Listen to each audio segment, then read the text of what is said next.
안녕하세요. 정말 푹푹 찌는 여름입니다. 네, 정말 덥네요. 이럴 때 갑자기 온몸에 힘이 쭉 빠지고 어지럽거나 속이 좀 물렁거리는 경험 여름이면 많은 분들이 겪으실 텐데요. 흔히 더위 먹었다고 말하잖아요. 네, 맞아요. 오늘은 이게 단순한 피로감인지 아니면 우리 몸이 보내는 어떤 심각한 경고인지 그 원인부터 대처법까지 좀 속 시원하게 알아보겠습니다. 네, 그 더위 먹었다는 표현 안에 사실은 중요한 건강 정보가 담겨 있어요. 우리 몸이 높은 기온이라는 어떤 스트레스에 제대로 대응하지 못할 때 나타나는 온열 질환의 초기 신호일 수 있거든요. 온열 질환이요? 네, 그러니까 가볍게 넘길 일이 아닐 수도 있다는 거죠. 그렇군요. 그럼 가장 궁금한 것부터 좀 여쭤볼게요. 도대체 왜 우리는 더위를 먹게 되는 건가요? 우리 몸 안에서는 정확히 무슨 일이 벌어지는 거죠? 핵심은 우리 뇌 속에 있습니다. 그 체온 조절 사령관이라고 할 수 있는 시상하부라는 곳인데요. 시상하고요? 네, 이 사령관이 너무 높은 온도 때문에 약간 과부하가 걸리는 거예요. 정상적일 때는 땀을 내보내거나 피부 혈관을 넓혀서 열을 식히잖아요. 네네. 근데 이 시스템이 이제 제대로 작동하지 못하게 되는 거죠. 마치 컴퓨터가 너무 과열되면 딱 멈춰버리는 것처럼요. 비유가 확 와닿네요. 네, 이게 심해지면 체온이 막 40도 이상까지 오르면서 몸 전체 세포가 위험해질 수도 있어요. 뇌 조전센터 문제다 이 말씀이시군요. 근데요, 더위를 먹으면 소화도 잘 안 되고 속이 메스꺼리는 건 또 왜 그런가요? 이것도 뇌랑 관련이 있는 건지? 그건 우리 몸의 되게 놀라운 비상대응 시스템과 관련이 깊습니다. 비상대응 시스템이요? 네, 몸이 너무 뜨거워지면 일단 열을 식히는 게 최우선 과제가 되는 거예요. 그래서 피부 쪽으로 혈액을 막 집중적으로 보냅니다. 열을 빨리 내보내려고요. 이게 마치 국가 비상사태 때 중요한 시설 방어의 자원을 막 집중하는 거랑 비슷하다고 보시면 돼요. 네네. 그러다 보니까 상대적으로 이 소화기관으로 가는 혈액 공급량이 줄어들게 되겠죠? 그렇겠네요. 네, 그래서 자연히 소화 기능이 떨어지면서 식욕부진이나 메스꺼움, 심하면 구토 증상까지 나타나는 겁니다. 어찌 보면 피부를 살리기 위해서 소화기관이 잠시 좀 희생하는 셈이죠? 몸 전체의 자원 배분 문제였군요. 와, 진짜 흥미롭네요. 그리고 땀을 많이 흘리는 것도 문제가 된다고 하셨잖아요. 그냥 물만 빠져나가는 게 아니라고 들었는데. 네, 맞습니다. 땀에는 물뿐만 아니라 나트륨, 칼륨 같은 필수 미네랄, 이걸 이제 전해질이라고 하는데요. 이게 같이 빠져나가요. 전해질이요? 네. 이게 부족해지면 우리 몸에 어떤 전기 신호 시스템에 문제가 생기는 거예요. 그래서 근육에 갑자기 쥐가 나거나, 즉 열경련이죠. 또는 어지럼증을 느끼게 되는 거고요. 그래서 물만 벌컥벌컥 마시는 걸로는 부족할 수가 있습니다. 특히 요즘처럼 실내랑 실외 온도차가 막 5도씨 이상 크게 나면 우리 몸의 온도 조절 시스템이 혼란을 겪으면서 냉방병 비슷한 증상을 보이기도 하고요. 그렇군요. 격렬한 운동할 때도 그럼 진짜 조심해야겠어요. 땀을 정말 많이 흘리니까요. 아주 중요합니다. 더운 날 운동하면 시간당 1리터에서 많게는 2리터까지 수분이 땀으로 빠져나갈 수도 있어요. 와, 1~2리터요? 생각보다 엄청나네요. 될 수 있습니다. 약간 물 중독 비슷한 상태가 되는 거죠. 물만 마시는 것도 위험할 수 있군요. 그럼 우리 몸이 보내는 신호, 그 증상에는 구체적으로 어떤 것들이 있나요? 초기에는 어떻게 나타나죠? 보통 초기에는 땀을 정말 비 오듯이 쏟아내거나 아니면 어지러운 증상이 흔해요.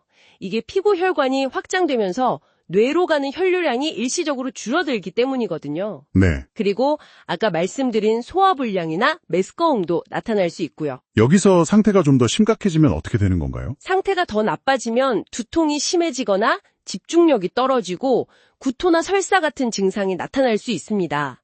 더 심하면 정신을 잃고 쓰러지거나 실신, 다리에 쥐가 나는 경련, 열경련이 올 수도 있고요. 여기서 정말 중요한 점이 하나 있는데요. 열피로와 열사병은 꼭 구분해야 한다는 겁니다. 열피로랑 열사병이요? 어떻게 다른가요? 열피로는 체온이 40도씨 미만이면서 주로 탈수로 기운이 없는 상태를 말해요. 근데 열사병은 아예 그 체온 조절 중추가 망가져 버려서 체온이 40도씨 이상으로 막 치솟고 심지어 의식까지 잃는 초응급 상황입니다. 이건 정말 생명이 위험할 수 있어요. 열사병은 정말 무섭네요.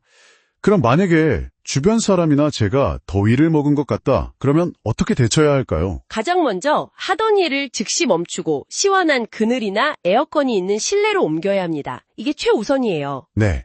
그리고 옷을 좀 헐렁하게 풀어주고 몸을 식혀야 하는데요. 특히 목이나 겨드랑이, 사타구니처럼 좀 굵은 혈관이 지나가는 곳에 시원한 물수건을 대주면 체온을 효과적으로 내릴 수 있습니다. 아, 굵은 혈관이 있는 곳이요? 네. 그리고 의식이 있다면 미지근한 물에 소금을 아주 약간 타거나 아니면 시중의 이온 음료를 조금씩 나눠 마시게 해서 수분하고 전해질을 보충해주는 것이 좋습니다. 한 번에 너무 많이 마시면 위에 부담이 될 수 있으니까요. 혹시 절대 하면 안 되는 행동 같은 것도 있을까요? 주의할 점이요? 네. 가장 주의할 점은 만약에 환자가 의식이 없다면 절대로 억지로 물이나 음료를 먹이려고 해서는 안 된다는 겁니다. 아, 네. 이게 기도로 넘어가서 질식할 위험이 있어요. 정말 위험합니다. 그리고 응급처치를 했는데도 1시간 이상 증상이 나아지지 않거나 환자가 의식이 혼미해지는 것 같다, 상태가 심각해 보이면 즉시 119에 신고하고 병원으로 가야 합니다. 네, 명심하겠습니다. 특히 열사병이 의심될 때는 정말 1분 1초가 급해요. 30분만 지체해도 뇌나 다른 장기에 영구적인 손상이 올 수 있습니다. 정말 시간이 생명이네요. 특히 노인분들이나 어린이, 또 만성질환 있으신 분들은 더 조심해야겠어요. 네, 맞습니다.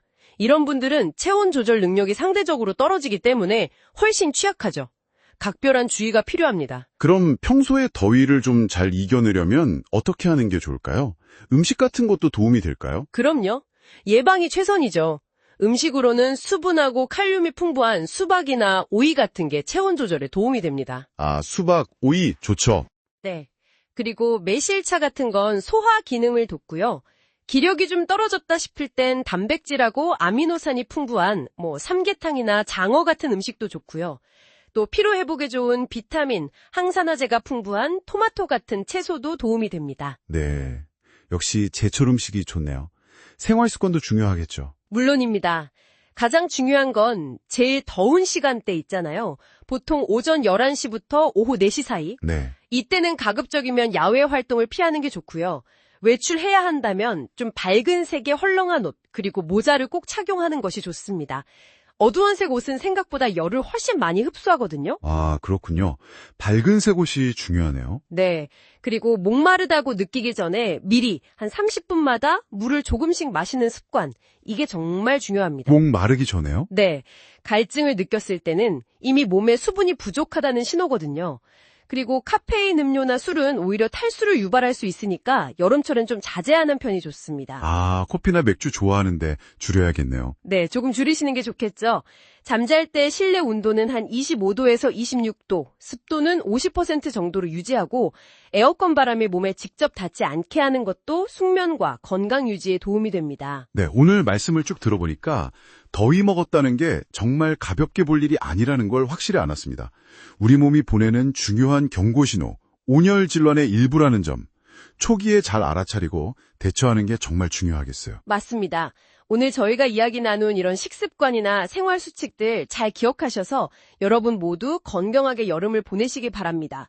무엇보다 예방에 가장 좋은 약이라는 점 꼭 기억해 주시면 좋겠습니다. 네, 감사합니다. 마지막으로 이런 생각을 한번 해봅니다. 우리 개개인의 노력도 물론 중요하지만 이렇게 점점 더 뜨거워지는 여름을 우리 사회 전체가 좀 더 안전하고 건강하게 맞이하려면 우리가 사는 도시 환경이나 생활 방식은 앞으로 어떻게 바뀌어야 할까요? 한 번쯤 다 같이 고민해보는 것도 의미가 있지 않을까 싶습니다.